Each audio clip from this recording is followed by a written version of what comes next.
సత్యసాయి జిల్లా మడకశిర మండలం నీలకంఠాపురంలో Congress working committee member Raghuveera Reddy కులగణన సేకరణపై పలు డిమాండ్లను ప్రవేశపెట్టారు. దేశంలోని 140 కోట్ల ప్రజల వివరాలు సేకరించే కులగణన ప్రశ్నాపత్రం తయారు చేయాలని అఖిలపక్షంతో చర్చలు జరిపి ఉభయ సభల్లోనూ చర్చ జరపాలని అన్నారు. దీనిపై ఏపీ ప్రభుత్వం ప్రత్యేక శ్రద్ధ చూపాలని సూచించారు. గత వైసీపీ ప్రభుత్వ హయాంలో కులగణన చేపట్టకపోవడంతో బీసీలకు అన్యాయం జరిగిందని పేర్కొన్నారు. గతంలో ఎస్సీ, ఎస్టీ, బీసీ మైనార్టీలకు ప్రైవేటు విద్యాసంస్థల్లో రాజ్యాంగబద్ధంగా రావాల్సిన అడ్మిషన్లు రాలేదన్నారు. ఇక బీజేపీ ప్రభుత్వం రిజర్వేషన్లకు కులగణనకు వ్యతిరేకమని దూషించారు. మిగిలిన దేశమంతా 50% అమలవుతా ఉంది. ముందు నుంచి భారతీయ జనతా పార్టీ రిజర్వేషన్లకు వ్యతిరేకం. మేము కులగణనకు వ్యతిరేకం అన్నారు. కులగణన గురించి మాట్లాడేటువంటి వాళ్ళు అర్బన్ నక్సలైట్స్ అనేటువంటి పదం కూడా వాడినారు. ఎస్సీలు, ఎస్టీలు, బీసీలు, రిజర్వేషన్ కేటగిరీ కలిగినటువంటి మైనారిటీలు వీళ్ళందరూ ప్రైవేట్ విద్యాలయాల్లో వాళ్లకు రాజ్యాంగబద్ధంగా రావాల్సినటువంటి అడ్మిషన్స్ దొరకకుండా పోతా ఉంది.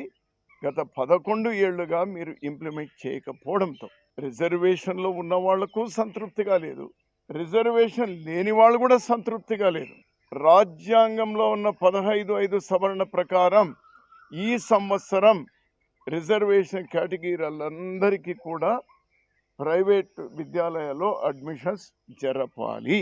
140 కోట్ల మందితో వివరాలు సేకరిస్తారో ఆ ప్రశ్నాపత్రం అనేటువంటిది, ఎవాల్యుయేషన్ అనేటువంటిది వివరంగా ఉండడానికి అఖిల పక్ష సమావేశాన్ని ఏర్పాటు చేయాలి. అలానే ఉభయ సభలను కూడా పిలిపించి, లోక్సభ, రాజ్యసభను పిలిపించి అందులో చర్చ కూడా జరగాలి.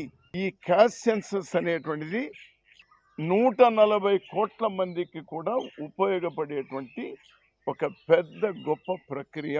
దీన్ని నిజాయితీగా, పారదర్శకంగా దీన్ని అమలు పరచాలి అని డిమాండ్ చేస్తూ ఉన్నాం. ఆంధ్రప్రదేశ్ ప్రభుత్వం ప్రత్యేకమైన శ్రద్ధ తీసుకోవాలి. కారణం ఏమంటే, పోయిన స్థానిక సంస్థల ఎన్నికల్లో బీసీలకు ఉన్న సీట్లు తగ్గిపోయినాయి. కారణం ఏమంటే, సుప్రీంకోర్టు మీరు 50% మించి రిజర్వేషన్ ఇవ్వడానికి వీల్లేదు అనేటువంటి నిబంధన పెట్టడం ద్వారా, నంబర్ 1, రాజ్యాంగంలో 15(5) సవరణ ప్రకారం ప్రైవేట్ విద్యాలయాల్లో అడ్మిషన్స్ ఈ విద్యా సంవత్సరం నుంచే అమలు కావాలి. 50% రిజర్వేషన్ అనే నిబంధనను తొలగించాలి. సెన్సస్ను, క్యాస్ట్ సెన్సస్ను పకడ్బందీగా జరపడానికి అటు పార్లమెంట్లోనూ, అన్ని రాజకీయ పార్టీలతోనూ, అన్ని ప్రజా సంఘాలతోనూ చర్చలు జరపాలి. టైం లైన్ 6 మాసాల లోపల చేయొచ్చు టెక్నాలజీతో వెంటనే వీటిని అమలు పరచాలి. దీని ద్వారానే అందరూ సమానమవుతారు. సర్వే జన సుఖినో భవంతు. It is possible.